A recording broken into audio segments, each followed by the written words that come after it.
किसान गोष्ठी का आयोजन कर किसानों को किया जागरूक। जनपद शामली के गांव गंगारामपुर में शनिवार को बीजेपी कार्यकर्ताओं द्वारा किसान गोष्ठी का आयोजन किया गया था।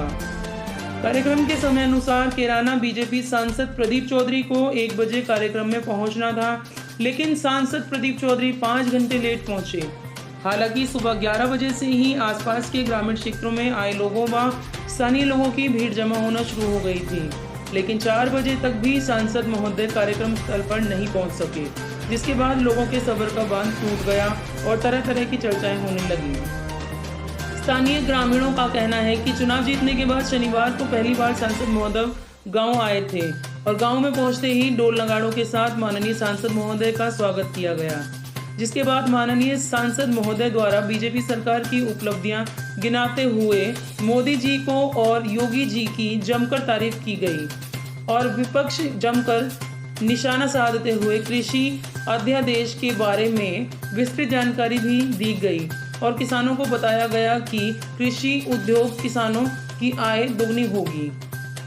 सांसद महोदय ने कहा कि हमारी सरकार द्वारा धारा 370, 3 तलाक, NRC और भगवान श्री राम मंदिर निर्माण जैसे महत्वपूर्ण कार्य किए गए और गुंडे बदमाशों को आखिर अंजाम तक पहुंचाने का कार्य भी हमारी सरकार ने ही किया है। आज विपक्ष के पास कोई मुद्दा नहीं रहा, इसलिए विपक्ष द्वारा लगातार कृषि अध्यादेश को लेकर किसानों को भ्रमण व झूठा प्रसार किया जा रहा है। इस दौरान बीजेपी नेता अनिल चौहान, सत्येंद्र तोमर, नीतीश कुमार, ब्रह्मपाल बंसल, कुलदीप रॉड के अलावा बीजेपी जिला इकाई व ब्लॉक इकाई के सभी कार्यकर्ता कार्यक्रम में मौजूद रहे। ये किसान गोष्ठी कार्यक्रम में आप आज सम्मिलित हुए हैं गंगारामपुर में, और सर एक विपक्ष के द्वारा एक भ्रामक प्रचार किसानों में किया जा रहा है लगातार कृषि बिल को लेकर के, और ये इसके बारे में सर क्या कहना है आपका?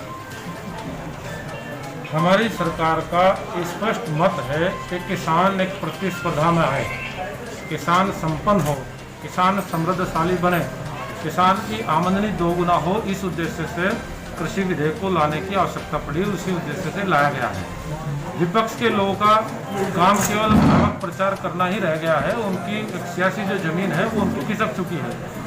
भ्रामक प्रकार से यानी कि झूठ बोल करके प्रचारित कर करके ऐसा प्रोपेगेंडा रचने का काम कर रहे हैं जिनका कोई औचित्य नहीं है। लोग इन बातों को भली भांति समझ भी रहे हैं, जान भी रहे हैं। उनके साथ किसान नहीं लग रहा है। किसान आज की तारीख में पूरा मोदी जी में विश्वास रखने वाला किसान है, तो वो मोदी जी में विश्वास रखने का काम कर रहा है। भारत का एक एक व्यक्ति का भरोसा मोदी जी में है और मैं समझता हूँ कि मोदी जी की बात को मान करके चलने का काम करता है। किसान के विरोध में ये विधेयक नहीं है, किसान के हित में ये विधेयक लाया गया जी। अच्छा सर, गन्ना भुगतान को लेकर के लगातार यहाँ पे किसानों को जो है परेशानी का सामना करना पड़ रहा है, और कहीं ना कहीं बकाया के नाम पर उनके विद्युत जो है केवल विद्युत विभाग द्वारा लगातार काटे जा रहे हैं।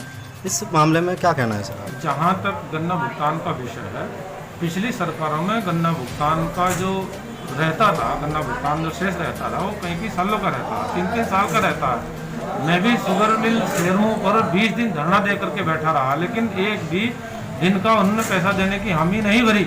लेकिन हमारी सरकार ने बड़ी तत्परता से इस पर काम किया है और उस पर ये कंट्रोल करने का काम किया जा रहा है कि जितना का किसानों का भुगतान शेष है उसके 1 साल के अंदर अंदर ही पूरा करने का काम कर दिया जाए, यानी कि समय पर भुगतान किसान का हो जाए, ऐसी सरकार की मंशा है। उस लंबे समय का भुगतान को अंतराल उसका कम करने का काम किया जा रहा है। और पिछली सरकारों ने जो खानसारी क्रशर थे वो भी बंद करने का काम कर दिया गया था। एक चीनी मिल से लेकर के 15 किलोमीटर के दायरे में कोई भी खानसारी क्रशर नहीं लगेगा।